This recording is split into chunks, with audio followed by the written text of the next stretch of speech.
How am I? Feeling a little down, but other than that, I'm doing okay. Found me here, lying on the side of the road. I bet you didn't know that the breeze of the passing cars can actually be quite refreshing at times. Don't believe me? Well, probably because if you've ever stopped on the side of a highway, chances are something's wrong. But it's true. I know. Nearly 700,000 children are abused in the U.S. each year. With little accurate information and no clear solution, we tend to turn a blind eye to the issue. I am a firm believer that the first step towards change is awareness. In this piece, we take a look at child abuse from a unique perspective of a teddy bear, and through her, we see a side of innocence and helplessness. This is Rosie the Teddy Bear by Stephen Bergman. Here comes one now. Whoosh. That felt pretty good. Ow. Unless, of course, you forget about the rip in your arm. It can sting a little if the breeze gets too strong. I could probably use some stitches, but I don't know when that's going to happen. I've been here through 2 light times and 2 dark times. I don't get nearly as lonely during the light times as I do during the dark times, because I can see what's going on. During the dark times, I can never tell if something's coming by to check me out. During the light times, even though I can see them coming, all I can think about is, please don't take my stuffing, please don't take my stuffing, please don't take my stuffing. During the last light time, a small furry creature came by. He tried to nudge me to see if I would move or something. You'd think real animals would be smarter than teddy bears, but apparently not, because I obviously was not going to move for him.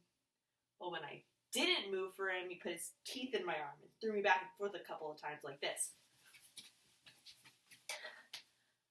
That's how I got the rip in my arm. Oh, don't worry. It's not the first rip I had. When the little girl was tiny, she would throw me around all the time. I was newer then, so I stayed together pretty well. But one time, she threw me against the wall so hard, my eye popped off. It didn't hurt too much. I'm well padded, but I couldn't see very well until the big lady took a small sharp object and a piece of string and put my eye back on. After that, I was good as new. But now, it's been many light times and many dark times. I'm starting to get frayed. That stupid animal's teeth ripped a hole in my arm. I wish the big lady would come and fix it, but I don't know when that's going to happen. The little girl got me as a present, before she could even talk. A big boy found me in the trash, a little dirty, but still new in my box, and brought me to where the big lady and the little girl lived. The big lady took me out of my box and placed me next to the little girl while she slept. She looked so peaceful, lying there during the dark times, and making all sorts of cute cooing and gurgling noises during the light times. That was the happiest time of my life. The throwing phase wasn't a lot of fun, but I saw the pleasure it brought the little girl, so getting tossed around didn't matter that much to me. As she got older, the little girl stopped throwing me so much. Instead, she would talk to me. She'd ask me about what to-dos and whys and where to goes. She'd say things like, should I have water or tea with my snack today, Rosie? Or, where do you think we should go today, Rosie? Or, do you think Mommy will have any visitors today, Rosie? Rosie. That's my name. It's a nice name. I like it very much. I knew when she used it, she was talking to me. Sometimes, when she was sad, she would call me Rosie. But most of the time, she just called me Rosie. There were dark times when she would say things like, don't listen to what they're saying, Rosie. Or, if we put our hands over our ears, we won't hear what they're saying, Rosie. Or, maybe if we stay here, she won't find us, Rosie. And then the big lady would come. She wouldn't be acting like she did when she fixed my eye. Oh, no. She'd be using this loud voice that was hard to understand because she connected all of her words together like, how many times have I told you not to come out when I have company? If somebody sees you, we won't get any money for food. she'd take the little girl away from me, leave me in the dark. I couldn't see, but the sounds, the loud sounds, the little girl's screams pierced my stuffing all the way through. When the little girl would come back to me, her face wet with tears, she'd want to talk to me very much.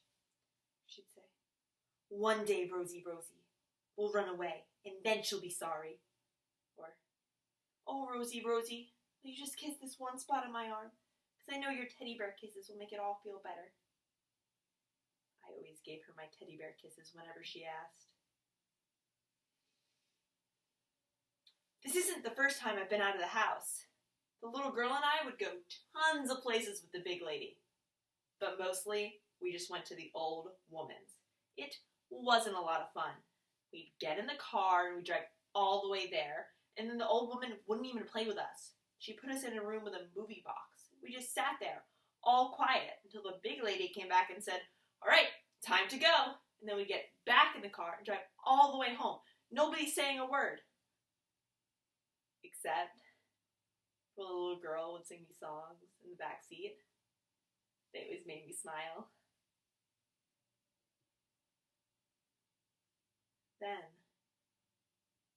2 lifetimes ago, the big lady came into our room. She was using that loud, slurry voice that's hard to understand.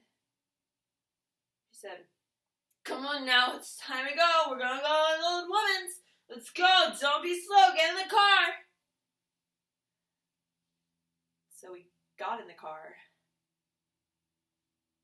I know the road from our house to the old woman's pretty well. But today, all the curves and bumps are a lot bigger than usual. The big lady was talking about the car, the old woman, people I'd never heard of. And then all of a sudden there's a big bump, there's a loud high noise, and everything started moving, and the big lady was saying stuff I couldn't understand. The last thing I heard was the little girl say, "Rosie," as I was thrown out the window and onto the ground. I landed right where you see me now. I wanted so badly to see where the little girl had gone, but I was facing the wrong direction. Everything was very quiet. Then boom! I felt heat on my back. It didn't sound like the boom was too far away. Some time passed. There were other noises, but nobody's come for me. All I want in the whole world is to hear the little girl say, "Oh, Rosie, it's time to go home now to our room." But I don't know when that's going to happen. I don't understand it. But I will be strong, as the little girl has been strong. I will wait here until she finds me. Thank you.